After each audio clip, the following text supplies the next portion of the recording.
as a society, we're far richer when we embrace our diversity.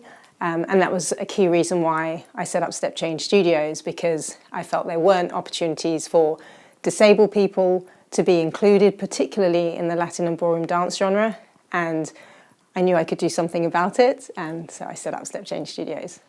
It's a real privilege to welcome you tonight to Fusion. The showcase brings together 20 disabled and non-disabled artists to perform pieces inspired by Latin and ballroom dance. My name is Adriana Armorer. I used to do salsa as a hobby, just one day a week. And then it became more and more and more, and just loved it. And then started struggling a little bit with spinning, having people spin me, and I was thinking, oh, you're spinning me too many times, that's the problem, I'm losing my balance. And then realised that, no, there was a bit more to it than that. My doctor said, oh, I think you could see a neurologist, and I was thinking, why? Why am I going to see a neurologist? It's probably arthritis or something. And it turned out that no, it was MS. Once I ended up in hospital, there was no more walking freely and stuff. So no, dancing had to go on hold for a bit because it was just too difficult. You know, if the song was really, really slow, or if somebody was holding me, then it wasn't too bad. But then I couldn't dance for very long, and and I felt that I'm trying to, force it, which is I can't really do it anymore. You can't spin me round and stuff like that. If I'm in a wheelchair, you can spin me around, so it's great.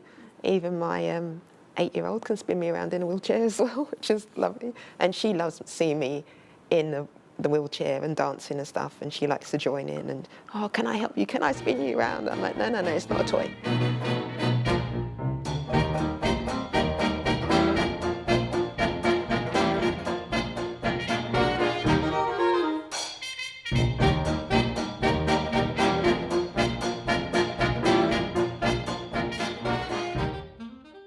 So my brother, when I was a child, I couldn't pronounce his name, so I used to call him Yaya.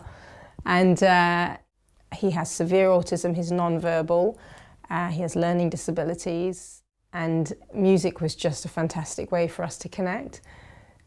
So he would just be really good he had a real ear for music. And so he would hear something playing and he'd jump up, and he liked taking my hands and just rocking, so swaying from side to side, and he would sort of mimic the rhythm of the music, and he could go on doing this for hours, literally for hours. So I have a younger brother as well, and I'd dance with him, and then I'd be like, I can't do it anymore, and then my younger brother would step in and carry on, and we'd just do this on rotation. And he would just smile and laugh and really loved it. I've always been a very firm believer that I think people can get very carried away about wanting to make an impact and changing the world, but even the tiniest things you can do is better than doing nothing. And I just thought, well, I think I can do something. Mainstream media have a very particular way of portraying disabled people, whether that's as a victim or inspiration. The fact is that it is normally played for the audience to go, oh, that was really good, well done for giving it a go, good job. But you don't always see the disabled artists who have actually, kind of been working on their craft for a long time, or even a short amount of time, no matter how much work goes into it. To see quality work, that's not often around.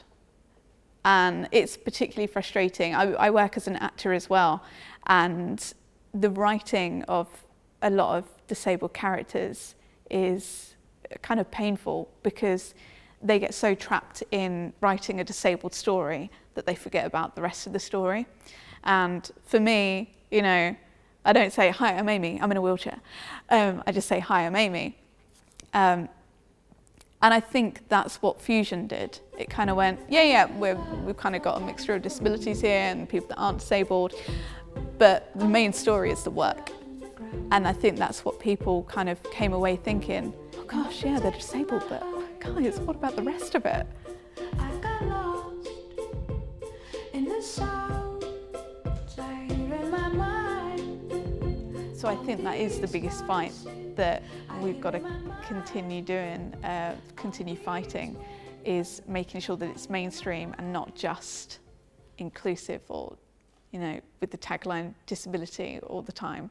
Because you don't need it. You very rarely go to a show where it says non-disabled show, you know.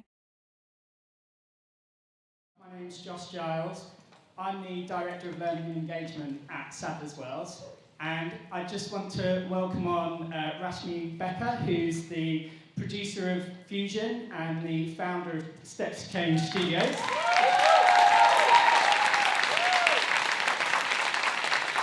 And we're also going to welcome on the cast of Fusion tonight as well.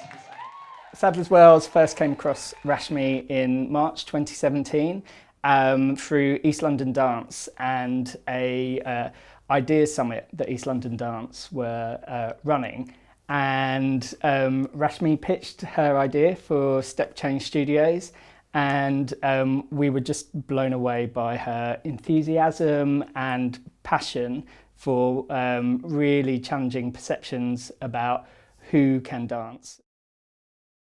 And the reason I chose the title Fusion was because we were bringing people from different backgrounds, different dance disciplines together and fusing these different styles to create a Latin and ballroom inspired show.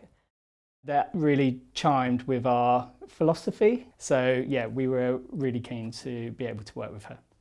So it was really important to me that Fusion represents the dancer and the dancer's body in terms of what's possible, and that everybody is capable of tremendous artistry, creativity, and using our different bodies to interpret music. You know, unless you go big or go home, then you're never going to know, are you?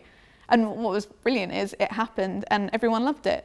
I don't think anyone came out saying, oh, bless them. And that's what you want. Well, that's what I'd like anyway. Something I'm really keen to see and really passionate about and determined to try to influence is getting examining bodies, regulators, people that commission work, people that run competitions, venues, anyone that is involved in facilitating and developing dance, to just, in a way, just to relax and be positive about what's possible, to be enablers, not disablers. But also, what people don't appreciate is this sort of work, it makes you better, it makes you a better dancer, it gives you better skills, it develops your creativity and your intelligence in how you apply yourself, and it makes you better at human relations and your interactions and interpersonal skills as well. So there's so much to be gained from working inclusively, full stop.